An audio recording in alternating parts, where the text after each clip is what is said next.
సంగారెడ్డి శివాజీ నగర్ లో మన కళ్ళ ముందే ఓ తల్లి నరకం అనుభవిస్తోంది. ఆ తల్లి పేరు భారతి.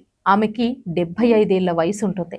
25 ఏళ్ల కిందటే తన భర్త అయిన ప్రముఖ ప్రభుత్వ కాంట్రాక్టర్ గోపాల్ గుండెపోటుతో చనిపోయినా కూడా గుండె నిబ్బరంతో ఒంటరిగా 5 బిడ్డలను పెంచింది.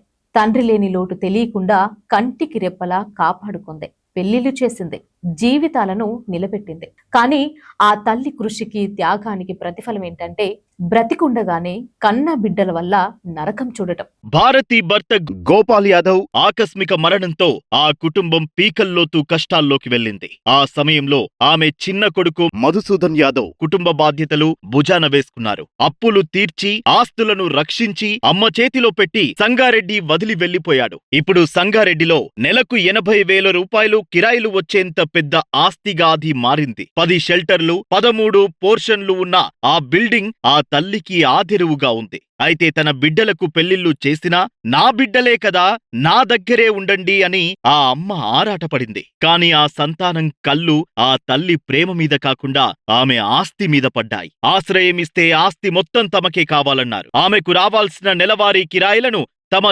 జేబుల్లో వేసుకున్నారు. తల్లికి ప్రీతిపాత్రమైన సెంటిమెంట్ కలిగిన 100 తులాల ఆభరణాలు నీ దగ్గరుంటే తమ్ముడు తీసుకుంటాడని నమ్మించి బంగారాన్ని, బిడ్డలు నిర్దయగా లాక్కున్నారు. కల్లార్పే లోపు ఆమె కష్టార్జితం 25 లక్షల రూపాయలను కాజేశారు. నా సొమ్ములు ఇచ్చిపోనుంటివి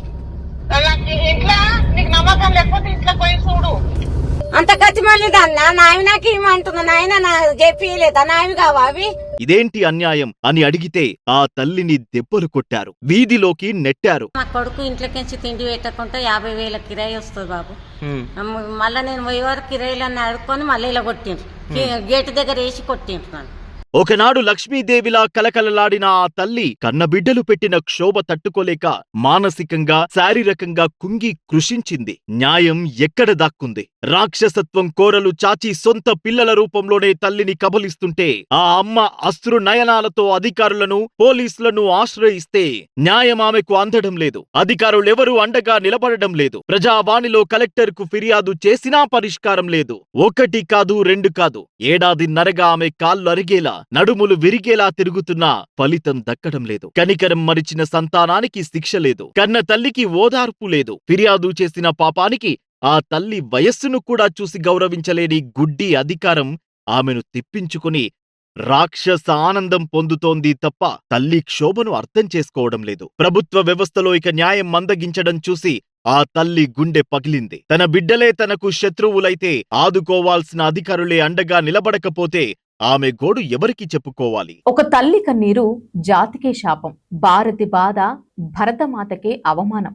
ఇలాంటి పరిస్థితి మరే తల్లికి రాకూడదు. ఇలాంటి సంతానం ఇంకెవ్వరికి ఉండకూడదు. మానవత్వం ఉన్న ప్రతి ఒక్కరూ మనసుతో స్పందించవలసిన సమయం ఇది. చివరి క్షణాల్లోనైనా ఆ తల్లి భారతికి న్యాయం దక్కాలి. మన గొంతుకలను ఆ తల్లికి చేయూతగా మారుద్దాం. సంగారెడ్డి జిల్లా ఉన్నతాధికారులైన కలెక్టర్, ఆర్డీఓ, ఎంఆర్ఓ, పోలీస్, మహిళా సంక్షేమ అధికారులు ఈ విషయాన్ని గమనించాలి, ప్రాధాన్యతగా తీసుకోవాలి. ఆ తల్లికి తక్షణం న్యాయం జరిగేలా చర్యలు తీసుకోవాలి. దోషులపై కఠిన చర్యలు తీసుకునే వరకు ఈ పోరాటం నడుపుదాం. ఒక తల్లికి బిడ్డలుగా అండగా నిలబడదాం.